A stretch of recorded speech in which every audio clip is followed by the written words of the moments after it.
जे महाराष्ट्रातल्या कुठच्याही बाकी शहर सोडा, मी जेव्हा ते अनेक उद्योगपतींकडनं जेव्हा या नाशिक शहरामध्ये पैसे आणले, रतन टाटांपासून अनेक लोक ज्यावेळेला इथे नाशिकमध्ये आले, काय त्यांचा संबंध होता रे? भाई साधी गोष्ट, नुसतं फक्त वाचून दाखवतो, तुम्हाला कळेल की काय काय पहिले फक्त 5 वर्षात काय झालं. आज नाशिक शहराला मुकणे धरणापासून आपण त्यावेळेला पाईपलाईन आणली. नाशिकच्या पाण्याचा पुढच्या साधारणपणे 50-60 वर्षाचा पाण्याचा प्रश्न संपवून टाकला.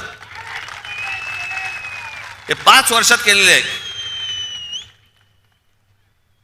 त्याच्यानंतर जीपीएस त्याला लावलेले सगळ्या महानगरपालिकेच्या ऑफिसमध्ये माणसं असायची. घंटा गाड्या सुरू केल्या, घनकचरा प्रकल्प सुरू केला.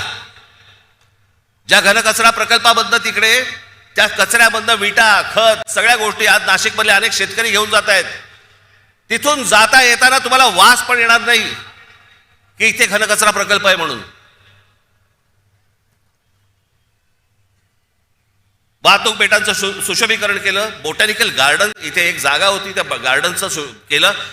मी रतन टाटांकडे ज्यावेळेला मी गेलो ते प्रकल्प घेऊन, त्यांना आवडलं. त्यांनी मला विचारलं किती खर्च आहे. मी म्हटलं 3-4-5 कोटी रुपये खर्च येईल त्याला. डन बोलले, नक्की. त्यांची सगळी माणसं लावली, सरकारकडनं सगळ्या परवानग्या सगळं आलं, कामाला सुरुवात झाली आणि प्रकल्प वाढत वाढत वाढत वाढत गेला. त्यांचीच माणसं करत होती. शेवटी तो प्रकल्प ज्यावेळेला पूर्ण झाला त्यावेळेला रतन टाटांकडनं जवळपास 14 ते 15 कोटी रुपये टाकले गेले होते त्याच्यात. त्या बोटॅनिकल गार्डनची काय अवस्था करून ठेवली आज गेल्या 5 वर्षात. सगळं उद्ध्वस्त करून टाकलं, सगळी ती बेट उद्ध्वस्त केली, सगळ्याच गोष्टी उद्ध्वस्त केल्या.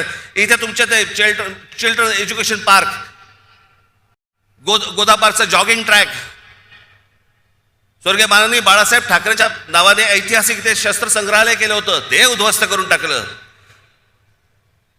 त्याच्यानंतर ही ते वॉटर कर्टन्स केली होती या सगळ्या तुमच्या पुलांवरती, ती घालवली, ती सगळी उद्ध्वस्त करून टाकली.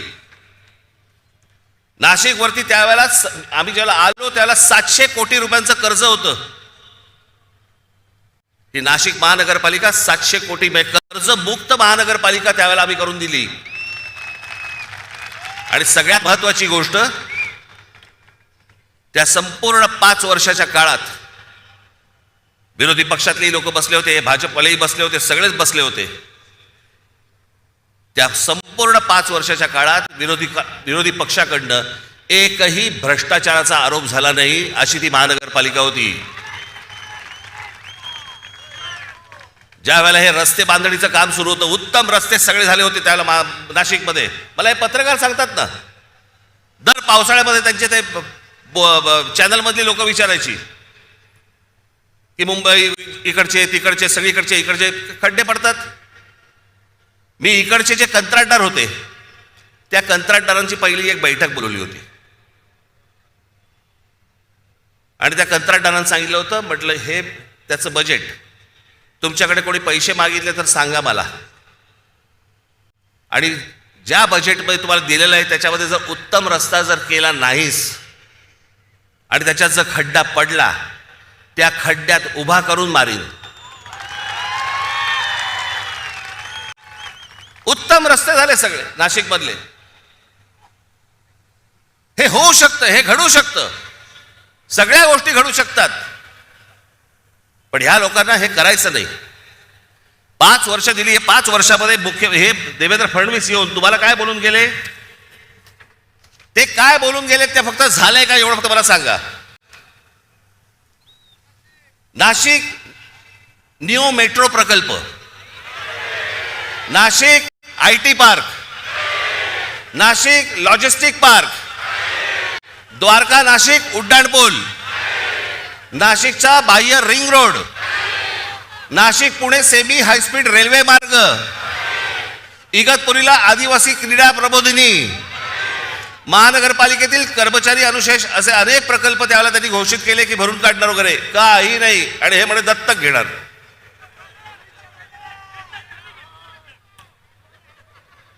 याला कामं नाही करायचे.